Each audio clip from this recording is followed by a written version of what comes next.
Allergiyaga qarshi dorilar infeksion kasalliklar davosida naf bermaydi. Jigar kasalligi bor bemorlarda nisbatan xavfsiz antigistamin bu cetirizin hisoblanadi. Bir qator antigistamin preparatlar yurak ritmini buzadi. Assalomu alaykum azizlar. Bugun sizlar bilan allergiyaga qarshi dorilardan antigistamin preparatlar haqida gaplashamiz.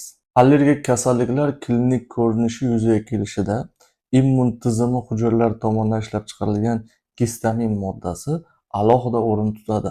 Gistamin biologik aktiv modda bo'lib, uning ta'sirida periferik qon tomirlar torayadi, qon bosimi pasayadi, qon tomirlar o'tkazuvchanligi ortadi, qon quyuqlashadi, terida shishlar paydo bo'ladi, oshqozon shirasi ishlab chiqarilishi ortadi.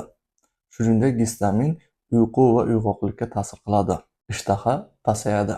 Gistaminga qarshi dorilar gistaminni retseptorlarni bloklash orqali gistaminni yuqoridagi nojo'ya ta'sirlari kelib chiqishidan himoya qiladi. Gistaminga qarshi preparatlar antigistamin preparatlar deyiladi. Ular ikkita avlodga bo'linadi. Birinchi va ikkinchi avlod antigistamin preparatlar. Birinchi avlod antigistamin preparatlar nisbatan kengroq ta'sir qiladi. Bosh miya retseptorlariga ham ta'sir qilgani uchun uyqu chaqirishi, qon bosimini pasayishi, diqqatni pasayishi kabi nojo'ya ta'sirlar keltirib chiqaradi. Birinchi avlod antigistaminlariga dimidrol, suprastin, diazolin, tavigil, pipalfin, penkarol kabilar kiradi. Bu preparatlar shuningdek gistamindan tashqari bosh miyadagi serotonin retseptorlarini ham bloklaydi. Qo'shimcha nojo'ya ta'sirlar ko'pincha shu bilan ham bog'liq bo'ladi. Birinchi avlod antigistamin preparatlarini uzoq vaqt qo'llaganda effekti kamayadi, nojo'ya ta'sirlar ko'p hosil bo'ladi. Shuning uchun birinchi avlod antigistamin preparatlari o'rtacha 7 kungacha bo'lgan muddatda ishlatiladi.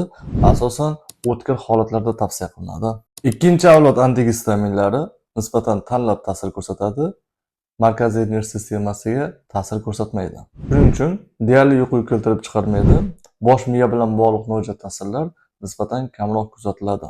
Bundan tashqari, ikkinchi avlod antigistaminlari uzoq vaqt ta'sir qilish xususiyatiga ega. Ikkinchi avlod antigistaminlariga loratadin, dezloratadin, cetirizin, levocetirizin, terfenadin, fexofenadin, astemizol, akrivastin, levokabastin, atselastin kabilar kiradi. Antigistamin dorilar asosan allergik rinit, allergik konjunktivit, kontaktli dermatit, atopik dermatit va to'rvoq kasalliklarida ishlatiladi. Allergik konjunktivitda levokabastinni ko'z tomchilari ko'p ishlatiladi. Teri allergik kasalliklarida dimidrol va gidroksizin kuchli qichishishga qarshi va tinchlantiruvchi ta'sirga ega. Ciprogeptadin esa sovuqda yuzaga keladigan to'rvoqda yaxshi samara beradi. Surunkali idiopatik to'rvoqda ikkinchi avlod antigistaminlarni deyarli hammasi yaxshi samara beradi. Ulardan astemizol va cetirizin ko'proq samara beradi. Bronxial astma kasalligida antigistamin preparatlar yaxshi samara bermaydi.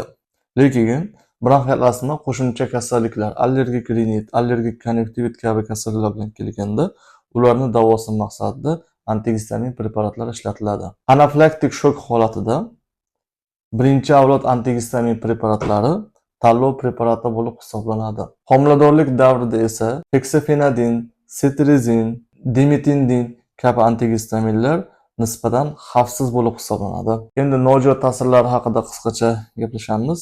Birinchi avlod antigistaminlari ko'proq markaziy nerv sistemasiga ta'sir qiladi. Shu sababli diqqatni buzilishi, uyqu buzilishi, atrofga e'tiborning kamayishi, qon bosimi tushishi, bosh aylanishi, ishtaha pasayishi, quloqda shovqin, epigastral sohada og'riq, qayt qilish, diareya va ich qotishi kabi nojo'ya ta'sirlar keltirib chiqarishi mumkin. Astemizol va terfenadin esa yurak ritmini buzadi, kardiotoksik ta'siri bor. Shuningdek, birinchi avlod antigistamin preparatlarini bolalarda qo'llashda ehtiyot bo'lish zarur. Birinchi avlod antigistaminlarni nojo'ya ta'siri sifatida bolalarda yengil nevrologik simptomlardan tortib, aqliy faoliyatni pasayishigacha olib kelishi mumkin. Ikki xil antigistamin preparatni birga qo'llaganda uyquchanlik, diqqat buzilishi, og'iz qurishi, ich qotishi, yurak kasalliklari yurak ritmini buzilishi kabi noxush belgilar ko'plab kuzatilishi mumkin. Shuning uchun ikkita antigistamin preparatni bir vaqtda qo'llash tavsiya qilinmaydi. Faqat og'ir holatlarda bitta antigistaminni dozasini oshirish mumkin. Antigistamin preparatlarini miqdorini 2-4 barobargacha oshirib ishlatish samara beradimi yoki yo'qmi degan haligacha munozara mavjud.